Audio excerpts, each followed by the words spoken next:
All right. Welcome to the Good Rookies podcast. My name's Faheem. And my name is Nelly J, and we are Good Rookies. That's Yes, right. y'all. Welcome to the Good Rookies podcast, everybody. It is Good Tuesday.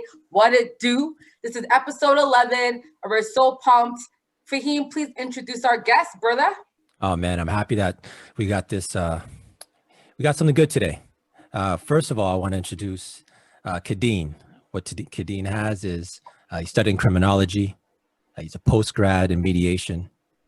He works is in social services right now, and he's an avid basketball and football fan. So let's welcome Kadeen to the podcast. Hey. I appreciate you guys, man. Thanks so much for having me. Thanks for being here, Kadeem. Appreciate you, man. Appreciate you. Oh. And just so you guys know, I know last week's episode, Danny V talked about our infamous group chat called Bring It On Basketball Chat. And he is also an avid member and very active in that group chat. So big up, Bring It On. Shout out to Bring It On guys, and female, I should say.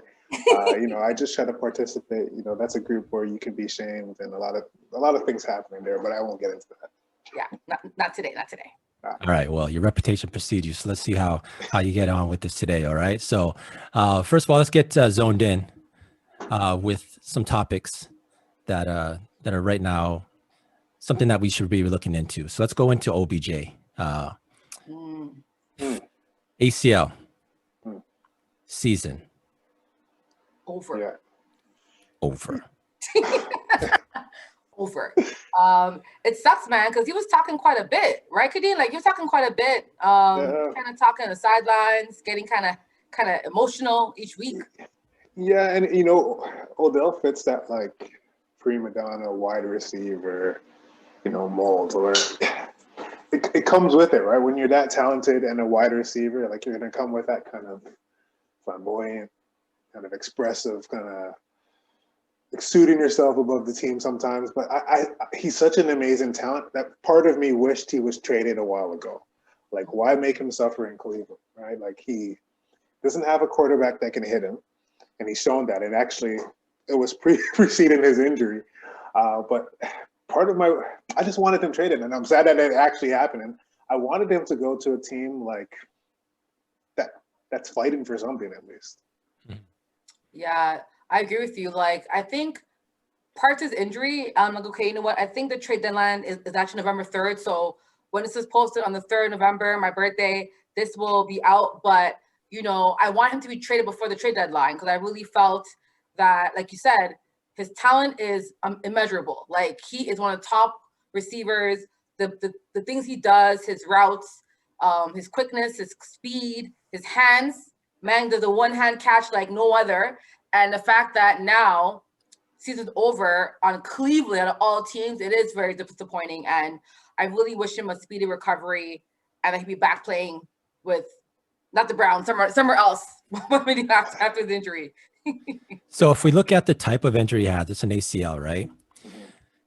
And one thing about football is, so in other sports, when you think of an ACL, that it's not really career ending nowadays, but it's definitely career hampering. But in football, an ACL, like Tom Brady, he had an ACL injury and he bounced back. Gronk, he had one and he bounced back. So it's kind of like under normal circumstances, we kind of wonder how that's going to affect him. So, I mean, do you think it's a done deal for him where he maybe won't have that explosiveness making his routes? Or do you think we might be looking at an Odell possibly where he is in his prime right now? It's a tough question. Like, they say science is a lot better than it was like 20 years ago or even 10 years ago. But I think with the slot out wide receiver position that he plays, like, it's so much about explosiveness, and you explode from your Achilles pretty much. So like, if you don't, it's going to be hampered in some kind of way. Like, KD's supposed to come back from a similar injury, but it's so tough for football because it relies on explosiveness. Yeah, no, I agree with you. I don't think it'll be career ending for OBJ because he has good hands. Luckily, he has good hands. So the key will be him. The issue with him will be to get open, right? In that slot position, your goal is to get open, break the safety and try to, make it a catch. The question is, will he be able to do that with his injury? Now, on Cleveland, no, because there's no other wide receivers that can help him, right? Like, if you're on a team that has other receivers that are going to be a threat, then they won't be doubling OBJ, right? But on Cleveland, they can double him and he'll be locked down. So hopefully he can go somewhere else, not Tampa Bay. They have enough players as it is. He can go somewhere else where he can not be a number one, but I think he can still be number two receiver and still be a threat. But him being a number one receiver on the team right now with that injury, depending on how he will create space offensively, I think he would definitely need to change teams because Cleveland will not be it. No, no doubt. I mean, well, we wish him the best. Yes. A good, healthy recovery. You did mention Tampa Bay. They made Avengers. Hold up. They call the Avengers. I forgot who said it, but someone was like, "Yo, is Tom Brady like Nick Fury?" And like he's just like just collecting all these Avenger players. Like honestly, it's not fair. So, well, as we know, he's playing. AB and Tom are together right now. Like, what do you think? Listen, I say it's an insurance policy, literally. Like it's a low risk because you can always just say "Gwe," as the Jamaicans say, but it's also like if he does come back or if he is able to play, and I know Tampa Bay is dealing with injuries with Gronk and some of their other wideouts, but like if they have him, he's another option for. And there's a reason why, and they as actually listening to the news last week, the coach is saying now, it wasn't Tom Brady that asked for him. It came from us. I'm like, you know what? Tom knows what he wants, and he's always handpicking. He's like he's LeBron of football. He's handpicking what he wants because if he has that speed. No, actually, no. Don't call him that because Tom stayed with one team for a long time. LeBron hopped like he was a ting, right? Don't say that. You're taking me out of context now. That's what I'm saying. LeBron stayed with one team. He stayed for a long time. He won them 5 rings. Okay, he's not the LeBron of NFL. I won't do Tom like that. But yes, he is. Now that he's on his latter years, he is kind of doing that LeBron play of picking who he wants. I agree with that, but no. So this year, Tom's there. Do you feel like? Well, the pressure actually is on right now because once you start accumulating these players and you have this talent around you, the excuses, they diminish. Like you can't, there's really no excuse for now. Like anything short of a Super Bowl is a failure. With AB right now coming in there, one thing we can say is there's another threat for him. So I'm just going to throw it to the floor right quick. Do you think they're going to win the Super Bowl right now? Because in regards to talent, they got a host of it right now. I'm saying no. And the reason why I'm saying I don't think they're going to win the Super Bowl is because of Kansas City. I'm not going to talk about Kansas City right now, but I'm just going to say this about Tom Brady at least. Like I think they have an evolving team that can, if they come together, they can do a lot of big things. But with Gronk's health, with just so many, like a myriad of things. Like if AB comes back and balls out, which I think he's dealing with some issues that like it's not just football. It's whether it's mental health or something else. I think there's going to be some kind of compromising moment. But I think if he balls out, a lot can happen for them. No, I'm sorry. Tom Brady, will he make it to Super Bowl? Maybe. But I'm sorry. The team to look at, there are 3 teams that I think would beat Bucs with all their Avenger players. Number 1, like you mentioned, KC, the Chiefs. They're like they score so quickly. You could be beating them by 30 points in a fourth quarter, and they can score 30 points within 10 minutes. Like they score too fast. So number 1, KC. Number 2, the Seahawks. Like real talk, Seattle, Russ, they're balling. They lost, yes, to Arizona last week, and that with OT. But to me, their team is very impressive. And number 3, I really think the Steelers, they're playing hard this year. Like they're the only right now as of today. Might change to Sunday, but they're the only undefeated team in the NFL right now, and they are rocking and rolling. So I can't see the Bucs beating those 3 teams in any playoff game as of today. Well, you mentioned KC. They just added this guy, Le'Veon Bell right now at KC. He's a diva. Well, guess what? So it's funny. I drafted this guy, and he hasn't done anything for me on my fantasy team. Like, but Bell, bro. Like, as a fantasy owner, all I'm asking is a 100. Like, I need you to do stuff, sir. Okay, my team is relying on you to do something. So please play well this week, the Sunday coming up. You know what, Nelly? I don't think he's worried about fantasy right now. I think he's about to get a chip, and him being an offensive weapon on that team, that's an offensive threat. Just to start off with, like the fact that now you're worrying about Mahomes' arm, and now the fact that you can just, whether it's he can run so many option plays, he can run so many different things. Like Le'Veon Bell, let's look 3 years ago, guys. He was a beast. Yes. I think at one point his numbers were like the best in the league, or as a running back. But like, you add him to a team like KC, and it's a wrap. Yeah, like, and I think that's why even with that addition, I saw his first game. You know, it was kind of cold, but when he gets, listen, that team has a slew of future Hall of Famers. And literally, he went to the best. He left the Jets. Shout out D. Coleman. Sorry, bro. He left the Jets, and then he went to the Chiefs, like the defending champions, right? You know what I mean? Like, he upgraded like Beyonce. He upgraded Jay-Z like Beyonce. Like, he did that stuff. So, like, he's smart. His agent is very smart. What they did to leave the Jets to come to this team, ingenious, actual ingenious.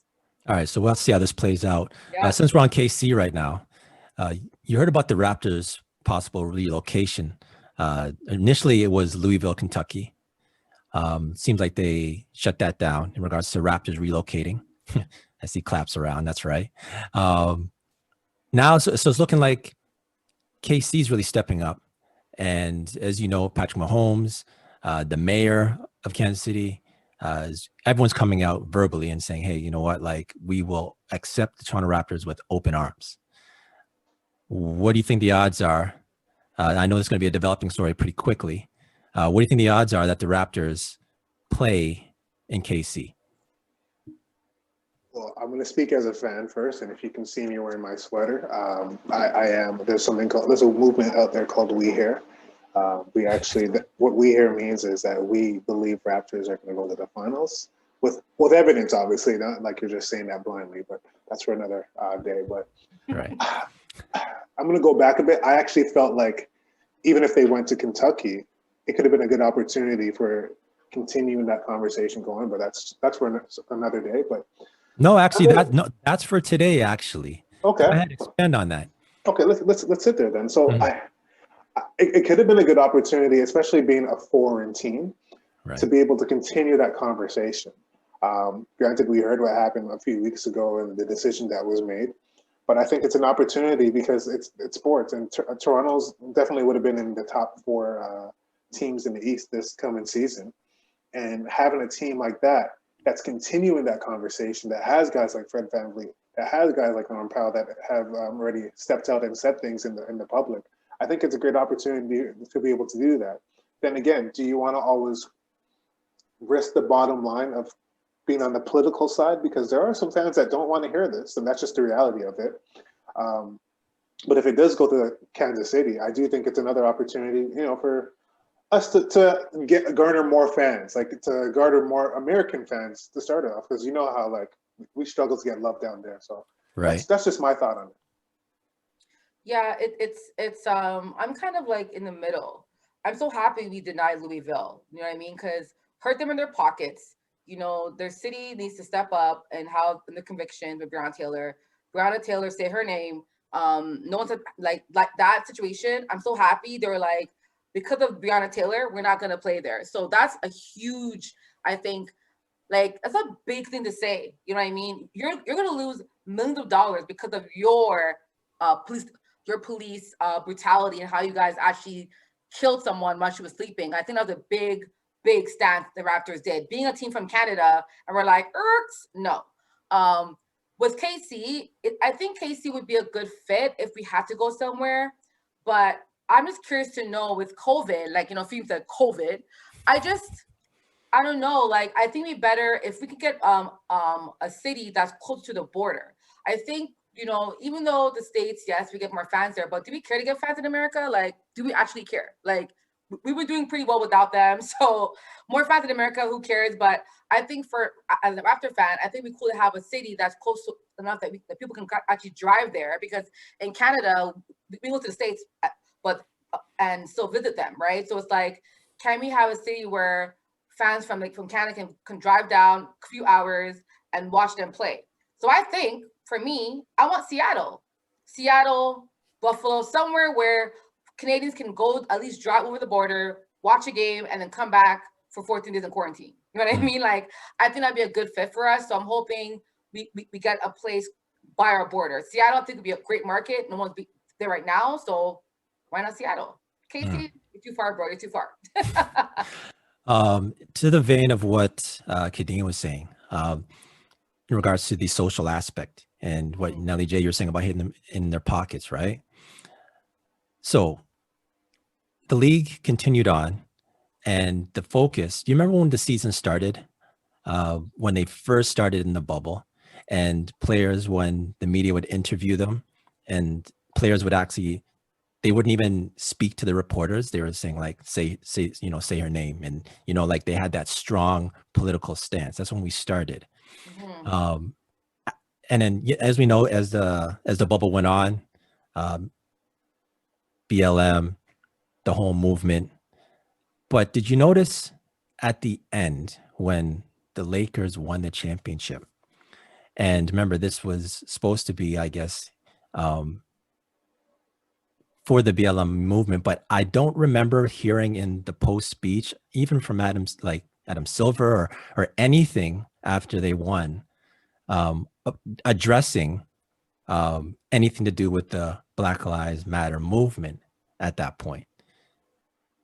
No, I don't. I don't. So as you know, like I'm not. You know, what I'm saying, like, if this was, and I'm not in any way getting down on the players, maybe losing focus of why they initially started to be there, but it's kind of like keep that same energy. I feel like if at the start it was really the focus was on Black Lives Matter, I think they should have closed it out. I think maybe that, you know, and you really can't blame the Lakers. Come on, this is their championship, right? They got caught in the moment, celebrations, champagne in the locker room. But even after, I just haven't, it's almost like as soon as the final buzzer went, that was the final buzzer for the NBA and the Black Lives Matter movement. Go ahead, Kadeen. Well, you know, it's so tough though, because if we're looking from like a humanistic standpoint, these guys have been in a bubble for 4 months now, right? Yeah. And they're at the end of the rope. And I don't know if it's sometimes just kind of like, you know, we did it. Like we're done. Like I can go home to my family. These guys haven't seen their kids, their wife, right, for some of them at least, for 4 months. And I know for the coaches, they didn't have any access to their family, or their families weren't able to come into the bubble. So when I think of it from that point, I'm just like, it's kind of hard to kind of keep everything at bay. Like it's hard to level everything. And you know what I did hear though this week is that LeBron actually has Obama coming on his podcast, The Shot, and they're going to be talking about social justice and kind of leveraging, because next week is the election, so they're really trying to leverage this time period. So I don't think it's stopped. I think it's continuing, and I think it has to continue and evolve into different ways, or things become stagnant. And I think we all do that in many different parts of our lives. Like we can continue saying the same thing, or we can use something else and leverage that with what we've done already. So I think it's just a different area that they're now exploring. Which LeBron, we know that's his thing, and that's what he's probably going to be after everything is done and said. He's going to be remembered as one of the greatest advocates and activists and players. He's not going to be better than Michael Jordan, but he's going to be a better overall face for the NBA. So I just think that the movement is still continuing, but just in different ways. Good point. And like you kind of hit it on the nail, Kadeen. I think sometimes, even now, right, if all we do is focus on how Black people have been treated and oppressed and how we're losing in the system, we would all just be really like suicidal and depressed. And I feel like, you know, we have to give everyone, even athletes, a chance to break away for a second of that movement. You know what I mean? Because if all you do is fight that movement all the time, how can you enjoy life? I don't think God wants us to just, you know what I mean? So like we have to kind of have a balance. And I think when they won, I think at that moment, and I mean, remember, this is the greatest moment that of your life. There's players today that have never gotten a ring in their entire life. So when that happens and you win that ring, you're so in a mindset. Remember, everyone's messaging you, everyone's calling you, like people are crying. I think LeBron called his mom, he called his wife, he called his kids, like, you know, Bronny, I hope you're okay, bro. I hope you're okay. You know, so I feel like it's so overwhelming. And I think you have to give athletes a time to just like just enjoy their moment and then come back, right? Right. At that time, you know, the time was to celebrate. You know, LeBron was whining, you know, the dollar wine with the MVP and his championship trophy. You know, like have fun because afterwards you're still a Black man and you're still a Black man in America. So enjoy it for the moment, but after that, back to work, right? Yep. And I think LeBron is really good at doing that. So good point. One other thing in regards to you're saying, Nelly J, about being close to the border and playing close to home. So the Raptors already have a city that we lease out to the United States every year. You look confused. Yeah. Oh, Detroit.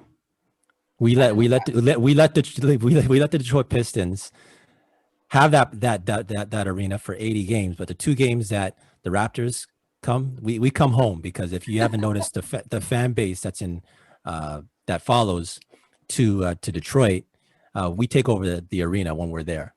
But I do think that a good place actually would be Buffalo, if we're talking close to the border, just to the fact, you know. Yeah, the Sabres play there, but we have to keep in mind we're speaking in a realm of that, like COVID, and people are going to be out.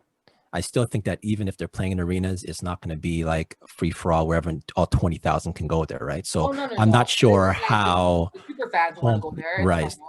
It's not sure how home court is really going to be that type of advantage, but it is good to have it close to home, because like the Blue Jays playing in Buffalo, it's just good. It just feels good, right? So I agree with you though.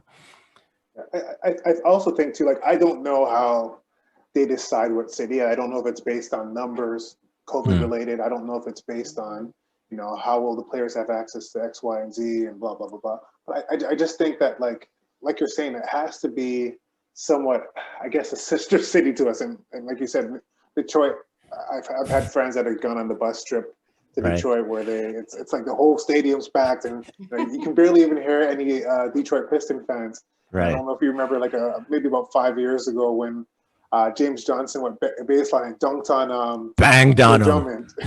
And I think it's partly because when you're hearing other people cheer, like there's this, and they had a little bit of an entanglement after, but when you hear other people cheering, like it's kind of frustrating, right? So, but Detroit is another city I never thought of, and I think that'd be a good place for them to play too.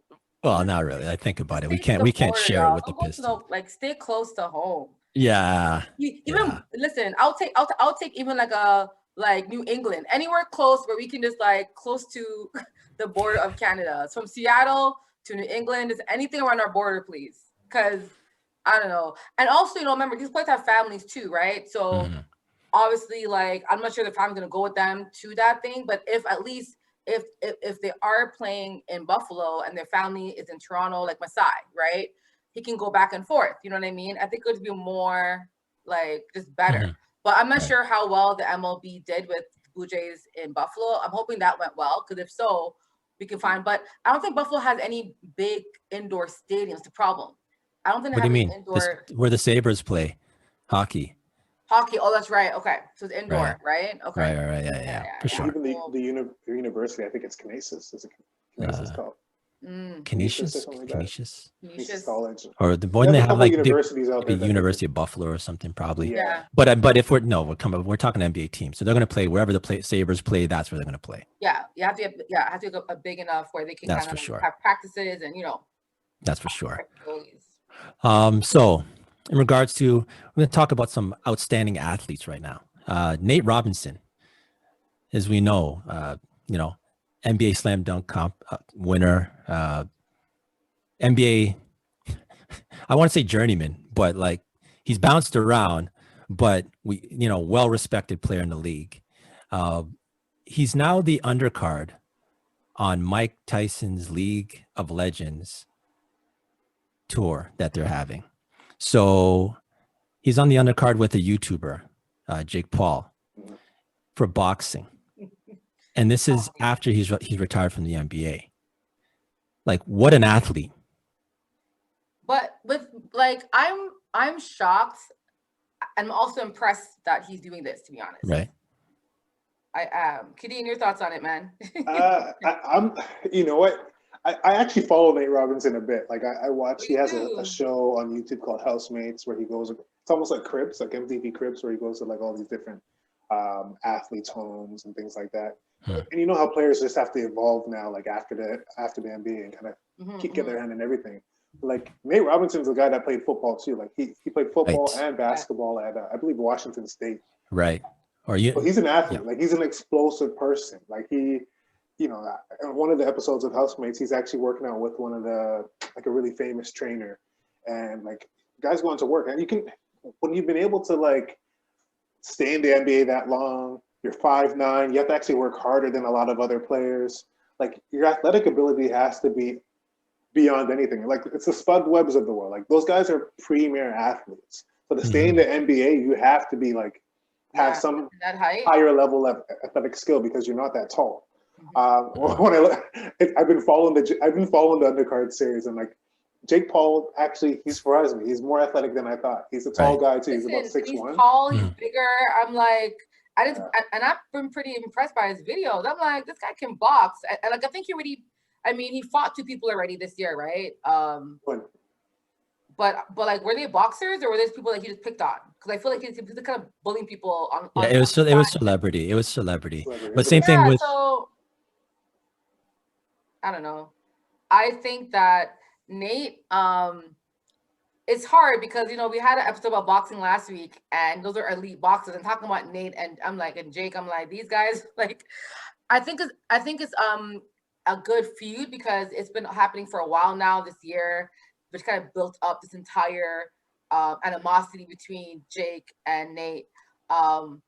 Everyone's thinking that Nate will lose because he is shorter, he is lighter, but like you said, Kadeen, I think that's why he might win because I don't think you'll expect him to be that good. And I think Nate is known to be an underdog. You know what I'm saying? So I feel like that might be an advantage for him. But I can't see Nate losing that fight. Like, yes, he's shorter, but I think Nate will find a way. He has to find a way. No, I agree. So post NBA, he played also in the Big Three. And so he's still active, right? He's still even signed overseas in Lebanon. Okay, so he still has aspirations of staying in tip-top shape. One, I just think for somebody, because remember, he's somebody like you mentioned. He played football. His style of ball, he was a real gritty player. Like he was, like he had the body for it, and I just think he's been taking boxing seriously because you could see that he has a trainer. It's going to be exciting to watch. So this gets a little bit closer to fight night. He's going to be the undercard, which I think is perfect because if you think of the market that League of Legends is going for, Nate Robinson, he holds weight, and Jake Paul holds weight. So to get them on early, to even get people to tune in to the series early is a really good look. When I think of Nate Robinson, I kind of have a Mount Rushmore of like athletic people who maybe played one sport, but excelled in others. And I was thinking about No, Bo Jackson will be one. You know, Bo knows. Bo We knows all this. know, right? Bo know that. Sorry. Who else? Deion Sanders is the Mhm. next one. Baseball, football. Next one, Herschel Walker. He did. Oh, Oh man, throwback. football, but even post football, he did bobsled. He was on the U.S. bobsled team. He did MMA. He fought two MMA fights. So like I'm talking, there's people who like have taken their sport and take it beyond. And Nate Robinson, like this is just adding to his resume of sports accomplishments. So you know, all positive energy goes out to Nate Robinson and big up for this move for sure. Take I up. think he's gonna win it. You think he's gonna win it? I'm going with you too. Like, I'm rooting for him. I'll tell you that. He won't be black though. Are we surprised though? Black people. Listen, in any boxing match, I will say whenever the black fighter against a white fighter, the black people always choose it. The black fighter. It's just something that we just do. We just can't help it. Sorry. Except Tyson Fury and Deontay Wilder. I was going for Tyson Fury. I was against the grain on that one. Oh really? Yeah, I was. I mean, I can see why, because you know he could be one of the goats, but I'm sorry. Till this day. To this day. Till this day. So let's go to For the Culture. Excellent, guys. So for the culture, where we discuss and highlight individuals or groups that are putting positive light and impact in our culture. And today I'm actually excited about this topic because I think we as a Black community, we as a culture can all learn from this story. So we want to highlight Brian Banks. If you don't know who he is, get familiar. Brian Banks was a high school football star, went to a school in Long Beach called Polytechnic High School. He actually verbally committed to USC. He was one of the top linebackers in the state. Okay, he was a beast. And then, unfortunately, he was falsely accused of rape by a classmate at the age of 16. The DA didn't investigate. The cops didn't investigate her allegations that she made of what he did in terms of kidnapping and so forth. There was no evidence towards what she did, but because he was a Black man, a big Black man, a Black boy, I should say, at the time, they went to court. They actually charged him as an adult at the age of 16. Again, no evidence to back her claim. It was more of a he say, she say. And then what happened was that his lawyer told him to just take the deal, just sign it. And she goes, don't worry, you know, you get like 2 months in jail, that's it. Well, guess what? When the judge charged him, he was charged for 5 years in jail as a 16-year-old boy in the state of California. After that, he did 5 years of probation as well. And then what happened afterwards is that Brian got help from the Innocence Project. And guess what happened? The young lady that accused him retracted her entire story, confessed that she lied about the entire thing. But what was worse was that when his lawyers saw the evidence, there was no evidence at all to her story. But because he was a Black man, especially in the system, no one even tried to investigate at the time. So luckily, happy ending. He got exonerated. And then he actually got to play in the NFL for 1 year, for a couple months with the Atlanta Falcons. And now he's an advocate. He is now working and speaking for the Innocence Project because, you know, there's a lot of Black people and people in general that have been wrongly convicted. And he's helping fund this project to help people like him to get free. Another cool thing which I found out today was that the NFL actually hired him to work with them. So I think he actually works in an operations team. But I mean, this guy is just an inspiration. And to see more of what he did and how he got through it, please check out his movie called Brian Banks. So I wanted to bring this up to you guys about this, you know, especially you, Kadeen, you know, you study criminology and you've seen stuff like this in your work. So, you know, what's your thoughts on like Brian Banks' story and what did you take away from this example of, you know, people being wrongly convicted and, you know, young people making poor decisions and, you know, for money? Like what can we do, I would say, to better ourselves in our community? But number two is how can we protect our young kings from not reliving a Brian Banks situation? Yeah. it's such a sad situation. Like, you know, I don't personally have any work experience in this area, but like, you know, definitely studied it. Definitely have been exposed to like at least other films about it. I know Hurricane Carter went through a similar experience as well too. The boxer. Um, it's so in the States, it's a lot different. Um, when they for public attorneys and you know when you get assigned a funded attorney by the state, like they're overworked, they're burnt out. You know, they have so many cases on hand that they can't give your case special attention. I think in this case, his mom ended up putting up her house and putting up her car, and she ended up getting a defense attorney. But I think she saw so many, she saw so much disadvantages or maybe so many holes in the case that she felt, oh, maybe if you just take it, you know, you'll maybe get a couple of years or maybe, and you'll be able to get out and not have, you know, other things attached to you after. But, you know, unfortunately, with the court system in the States, it's just not set up to be, you are guilty until proven innocent, right? So it's a lot different.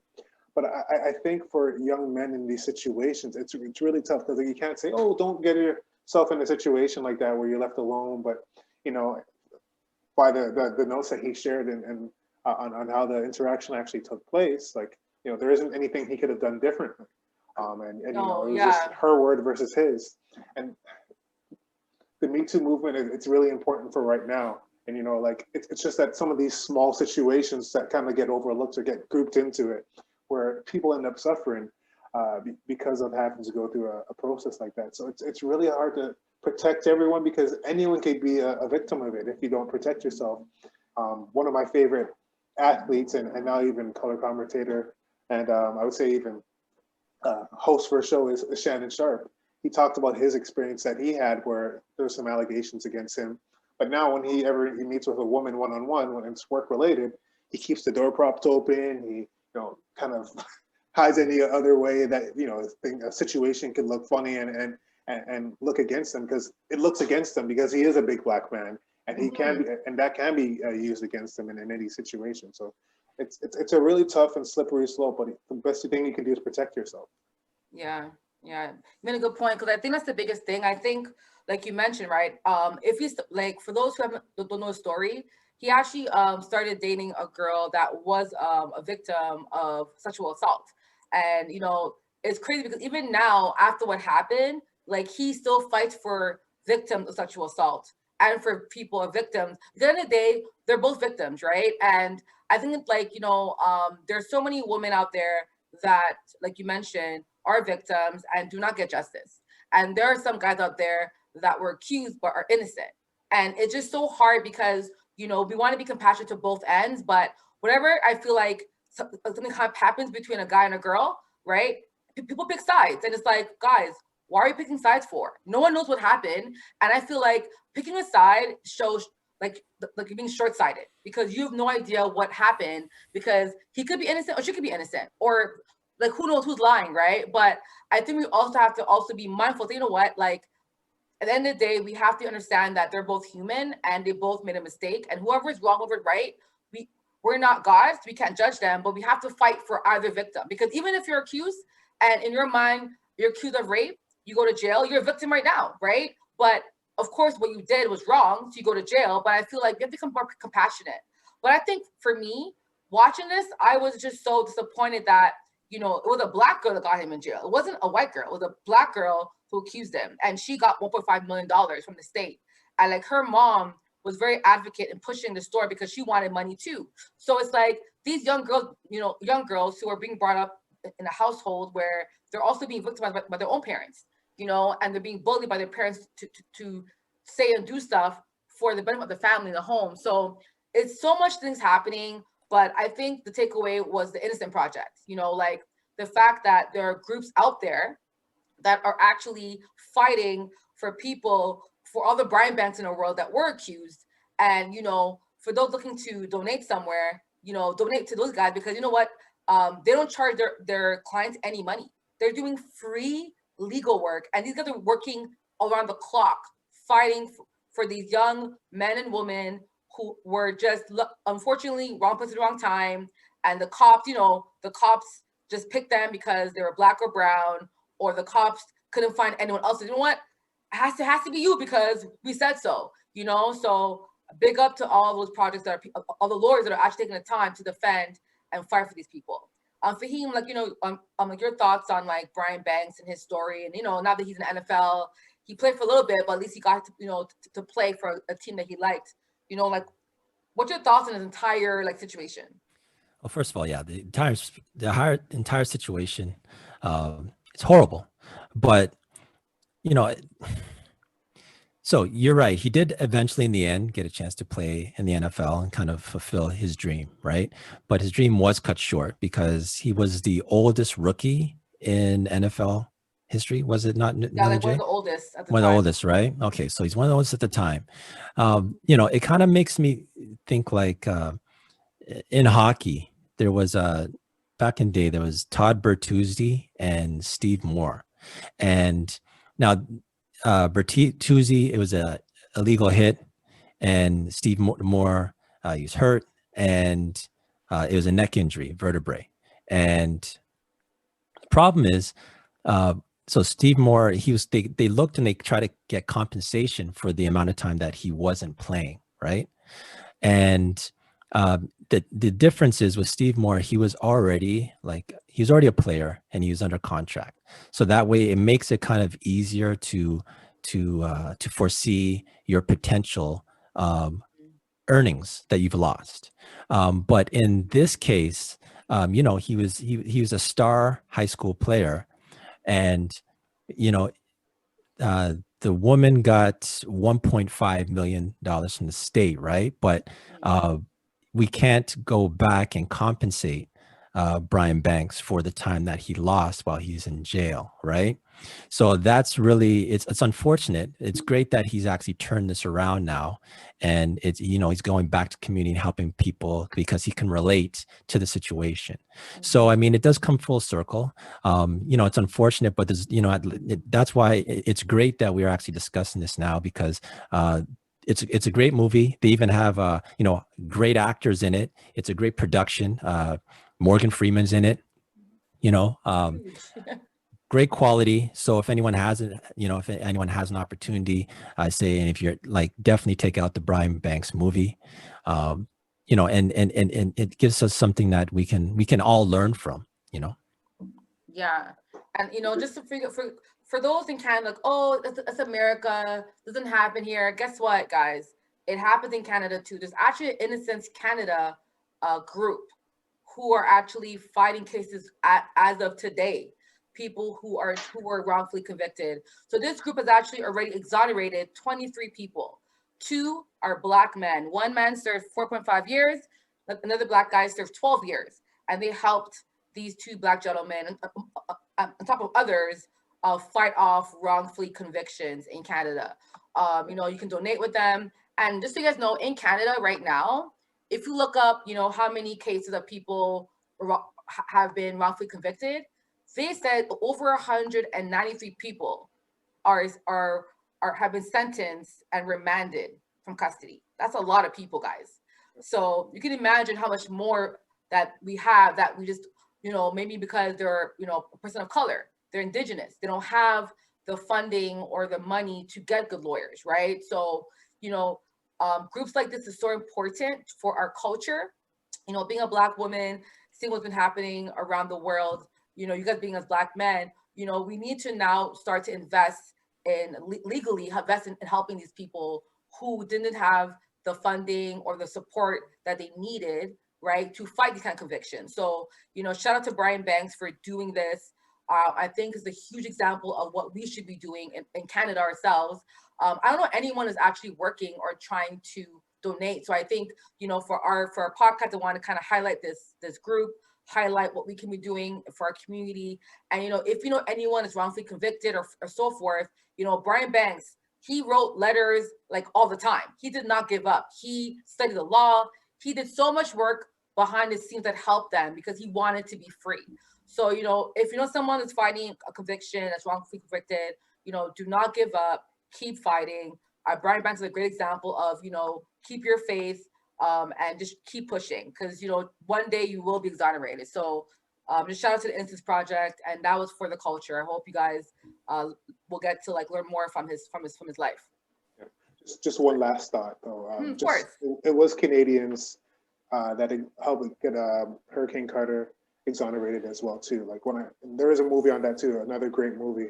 Can't remember if it's Denzel or Jamie Foxx that played. I think it's Denzel. You know, I think it was. I think you think it was Denzel. Yeah, Hurricane Carter actually lived in Canada after.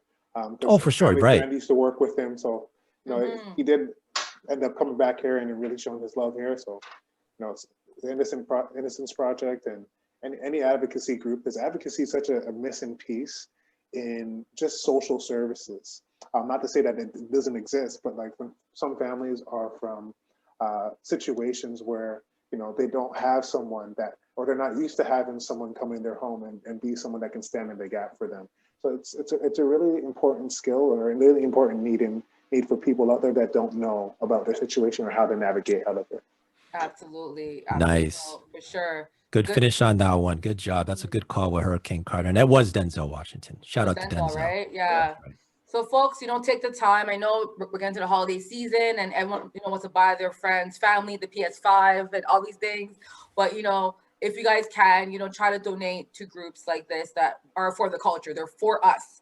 And, they're going to help fight convictions of people that were wrongfully convicted. So just shout them out. And yeah, just for the culture, y'all. Nice. So let's go to our last one. That's absurd. That's absurd. So Faheem, what was the absurd thing this week? So it actually got closed this week. It's not so much something that was said this week, but you know how in sometimes, the saying where, that didn't age well. So we'll put that in the that didn't age well file. That's absurd bracket. That didn't age well. All right. LaVar Ball. Oh gosh. Welcome to That's Absurd, my friend. Welcome to that, bro. You're all listen. When LaVar Ball walks and wakes up in the morning, he's absurd. Like he's absurd living. That's his lifestyle. Real talk. Anyway, continue. So when Lonzo got traded to New Orleans, and LaVar wasn't happy about being part of the package deal to get Anthony Davis. So he went out, and I'm going to quote his prediction at the time. Like I said, I guarantee, I'll say it again, it will be the worst move the Lakers ever did in their life. No, he said ever made. Yeah, sorry, continue. Ever. And they'll never win another championship, end quote. With a smile. Impersonation is funny. Yo, man, Faheem. Oh my God. Perm was right about you, bro. Kadeen, LaVar Ball. Yeah, I love LaVar because it's a part of his brand. Like people forget this, that he says these things because it's a part of what kind of helping exudes his brand of big baller brand, or even kind of promoting his sons. I personally don't think he believes everything he says. He reminds me of the AAU dad or the OBA dad that I saw in the stands. That was too loud, getting on the court, kind of talking to the refs and screaming and all that kind of stuff. Like he's just that person, and that's his complexity. That's the package that comes with LaVar. I don't really think he believes any of this stuff, but he said a lot of things. He said his son will be better than Steph Curry. He said his son was going to be one of the best Lakers to ever wear a Laker jersey. That hasn't happened either. I just think it's part of him. Like he doesn't believe it. He knows that we're going to talk about it on podcasts. He knows we're going to talk about it for years to come, but it keeps him relevant and it keeps his sons relevant. Now he has another son coming in the NBA. It actually bodes well for him because we're continuing to talk about him. His top talent son. You're right. Like, you know what? He also, to add to your prediction list of LaVar's crazy talk, he also said that all three brothers will play for the Lakers one day. Remember that? That was crazy too. LaVar Ball is an absurd. Like, I feel like his DNA, they have X and Y chromosome. He has an absurd chromosome. Like, he's just so absurd. Like, like honestly. But it's funny because when he said it, I think he actually believed it. I think he actually felt that. Remember. So this trade wasn't just Lonzo, right? They traded with him, Brandon Ingram, Josh Hart, and a lot of first round picks for Anthony Davis, right? So the Pelicans got a lot back for losing, AD. And I really think at the time of that trade, remember, this is like, at that time trade, no one knew because remember, AD was injury prone, didn't really play for a full season. We're like, yo, like, it's kind of crazy, but still like all that for AD. Like, are you sure, Lakers? But now looking back, throwback Tuesday, everybody, good Tuesday, right? We're like, damn, like that was a good thing for Lakers. Because guess what? Now the Lakers won. AD, I think LeBron told AD, like, now this is your team. Yeah, sure. They're right, LeBron. Yeah, right. Lies. But anyways, I just feel like LaVar is just enough chat. He's absurd. I think ESPN banned him. Like, he talks crazy talk. And hey, as a fan, I'm for it because I get to laugh at home, eat my popcorn. But that was a very absurd statement that he made. And now looking back, I wonder how he feels about that. Like, wow, like I spoke a lot of crap last year. Like, you know what I'm saying? So anyway. Yeah, I think he's hoping that we forgot. But one thing about LaVar, since we're talking about LaVar in this talk, is I do remember. So Lonzo, when he came out, I know a lot of people that were saying, you know what, like part of the reason why they take such pleasure in Lonzo and the struggles that he had early is because of the pressure, like what his dad was saying about him. Because remember, Lonzo wasn't coming into league saying, you know what, I'm going to be the next dude or whatever. Lonzo was just coming in and doing his job. His dad put the additional pressure on him. And that's why people didn't like Lonzo mainly because of his dad, right? So now we have LaMelo, who's going to be a very high pick once this draft comes. LaMelo, he's broken free of the BBB brand, and he just signed with Puma pretty recently. Yeah, he's different. Like, he's not the same. He's very like what's that word for a child that's not obedient? He's not an obedient child at all. He's like, dad, whatever. That's how I want to do because you're crazy. So as long as LaVar can, I guess, maybe keep his mouth closed and not put the additional pressure on LaMelo, we'll see what happens with his career, because I'm high on LaMelo. I think, there's something there. So I'm just hoping that LaVar, the sad thing is this, LaVar, even someone played this back to him, he doesn't regret it. You know what I'm saying? If he can go back in time, he'd probably say it again with maybe some more never, ever, ever, ever, evers. You know what I'm saying? Ever. But at the end of the day, what he did, we can hold him for this and say, hey, you know what, bro? That was absurd. Absurd. That's right. So on that note, let's put this one in the books. In the books, episode 11. 11. I love it. Right. So, before you leave, Kadeen, we need you to do a shout out. So you can shout out anybody, anything, any team, your moment. So What you want to shout out today, brother? I'm gonna shout out my wife because it's a late night and she's letting me do this, right? I got smart permission move to go on the podcast. Smart move, bro. Some guests don't do that, and I'm sure afterwards the wife's like, "What, bro? I'm watching it." Yeah, no, smart move. Yeah. Shout out my wife. Shout out the Raps. Shout out the group chat. bringing on hoops. Hopefully none of those comments that we have in that group ever get out because it'll be a bad day. But I want to shout out you guys for having me on, man. Like, I'm just a nobody. I was excited when Nelly reached out to me, and I'm glad to be here. And glad to meet you too, Faheem, and it's been great. No, awesome. And you're not nobody. You're somebody to somebody, okay? Right? Okay. Hopefully. No, big up. And you know what? Shout out to you, Kadeen. Thanks for coming on here. I actually want to shout out a group in Toronto. So if you don't know, follow this guy, Brother from the Six. He's actually doing a huge drive right now. It's called 1,000 Black Books for Inmates. And what they want to do is that they're not for profit. And what they're looking for is that they want the public to donate books by Black authors or written by Black individuals. And they'll be donated to the Toronto East Detention Center down here in the Six. So, there's locations to drop them off and so forth. I'll add his Instagram page to the YouTube and thing. But, honestly, stuff like this is what we like, kind of committing ourselves to our community, to our culture, to our people. So big up Brother from the Six. Great initiative, and I hope you all can donate a book on Amazon or buy a book what you want. But it's all for the inmates in Toronto. So good job, guys. I have one more shout out. I'm so sorry. No apologies I'd be needed. remiss Go if ahead. I didn't shout out my group. So there's a group that I'm a part of called The Follow Through. We meet every other Thursday. It's a men's group where we just talk about different things. We're about to hopefully launch a women's group. So I'll keep you guys posted. That's dope, man. Yeah, let us know so we can promote it for sure. Sure. Good job. So this is episode number 11.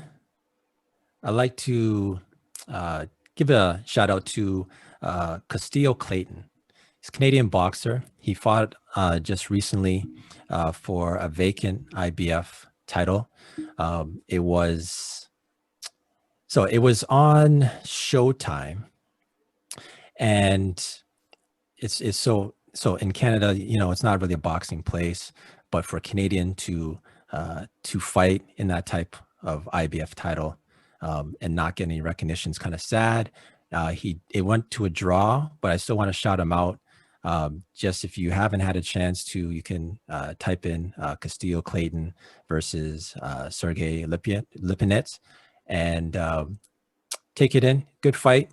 But I just want to shout him out because being a Canadian, being in the United States and fighting for an IBF title It's huge. for the welterweight, it's huge. Yeah. So I just want to. Yeah, that's crazy. That Just want to shout him out. Like, I haven't seen anything about his fight on. Our media in Canada, man, they're suspect.